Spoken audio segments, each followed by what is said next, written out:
Tonight on PNW TV News, the South African Police Services increases security for President Ramaphosa and his deputy.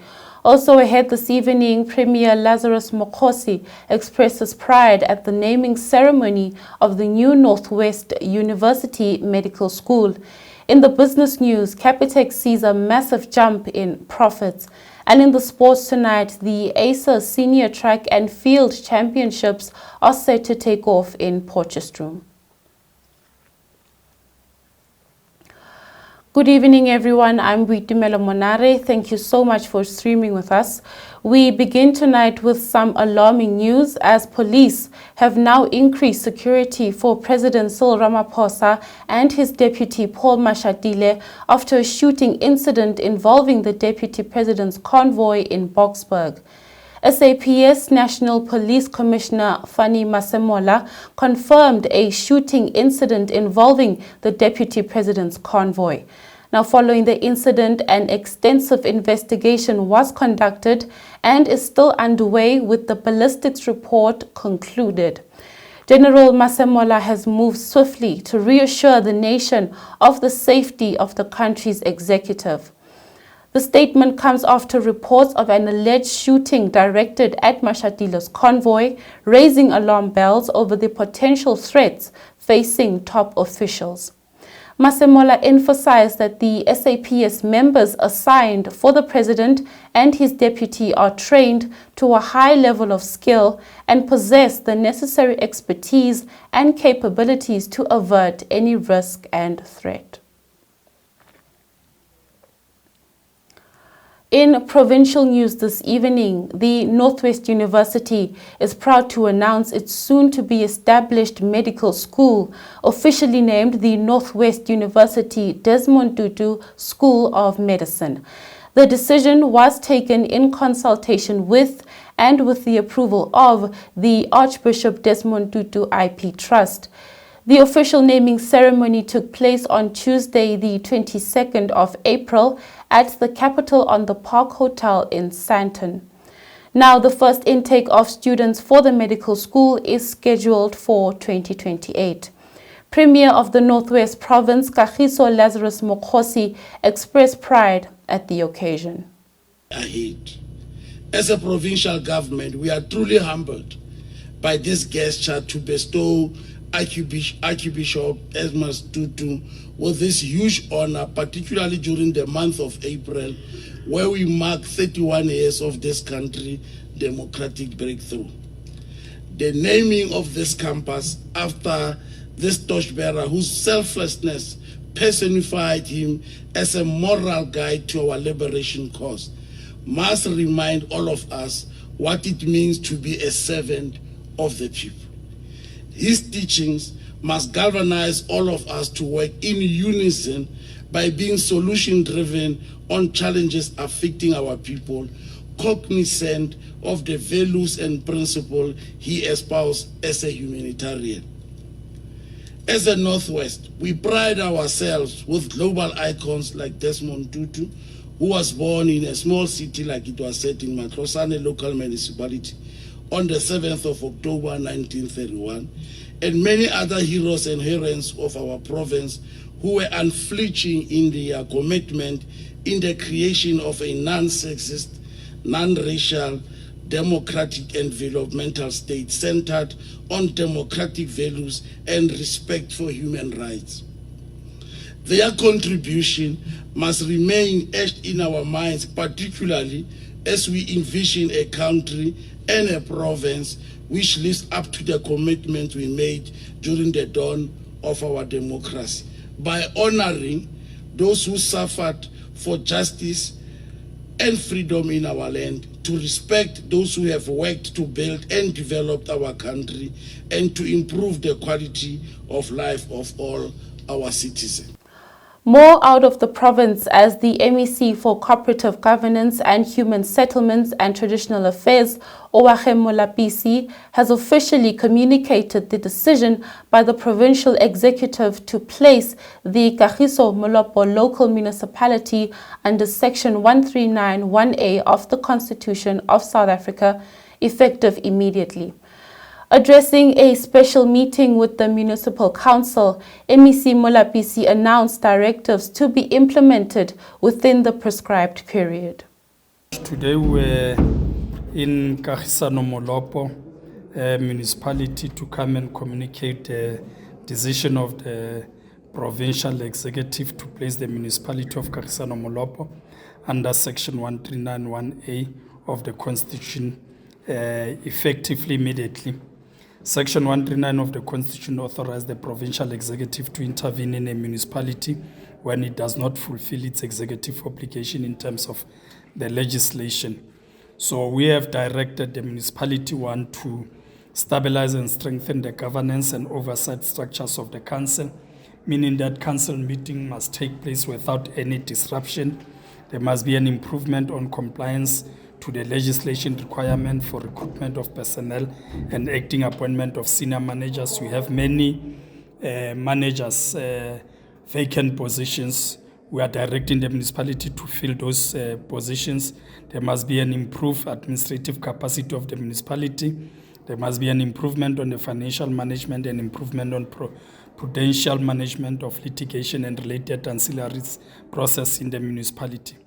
These directives should serve as an opportunity for councillors as elected by the people to reclaim the space and the role played by the municipality. So these directives have been welcomed by the councillors. We go now to the Western Cape, where the DA and EFF have challenged the Finance Minister's VAT hike in court.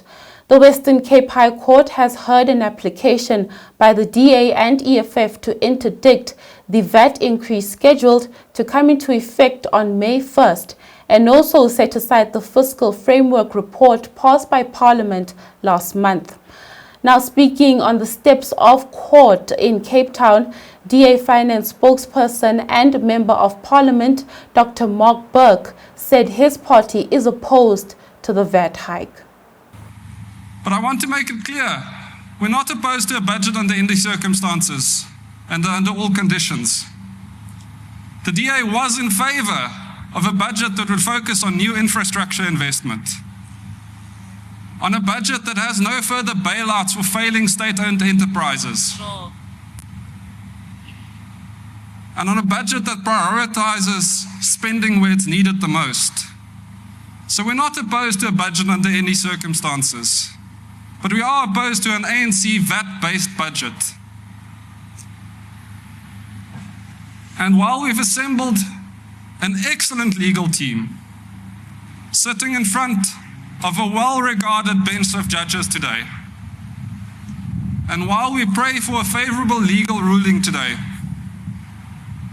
we realize that a court victory alone will not bring the change that we need.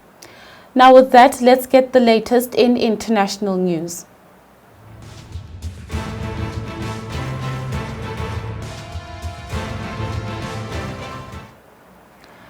United Nations Secretary General Antonio Guterres and United States President Donald Trump will join world leaders and thousands of mourners who will attend the funeral of Pope Francis at St. Peter's Square in Vatican City on Saturday. The Pope died at the age of 88 on Monday, April 21st, from a stroke and cardiac arrest. Trump took to social media to confirm his and First Lady Melania Trump's attendance at the funeral of the late pontiff, writing that they looked forward to being there. He earlier ordered flags at U.S. government buildings and military posts around the world to be flown at half-staff until sunset on the day of the late Pope's burial. In addition to Guterres, the British Prime Minister and presidents of Ukraine, France, Argentina, Brazil, and the European Union Commission have all indicated that they will be in attendance. Now that's it for Global News. Stay with us as we head into the business headlines.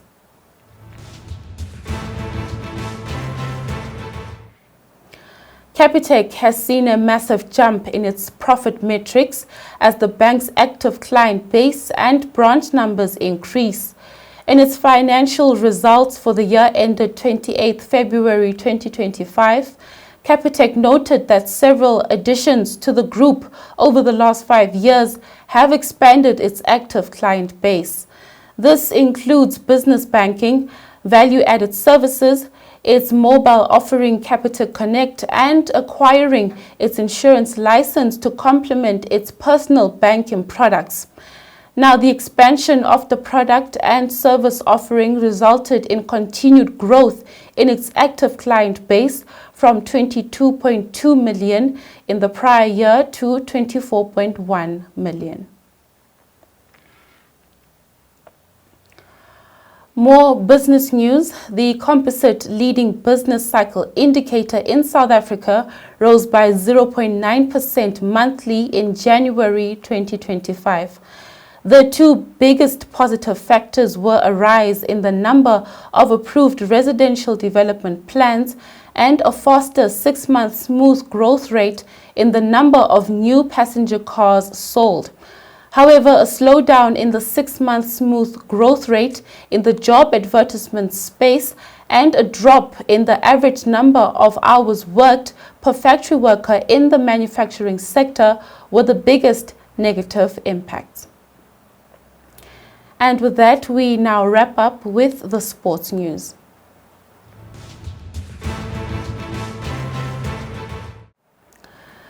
Attention will be focused on sprinters and hurdlers this week as South Africa's leading athletes prepare to compete at the ASA Senior Track and Field Championships. The event will be held at MWU MacArthur Athletic Stadium in Potchefstroom from Thursday the 24th of April to Saturday the 26th of April 2025.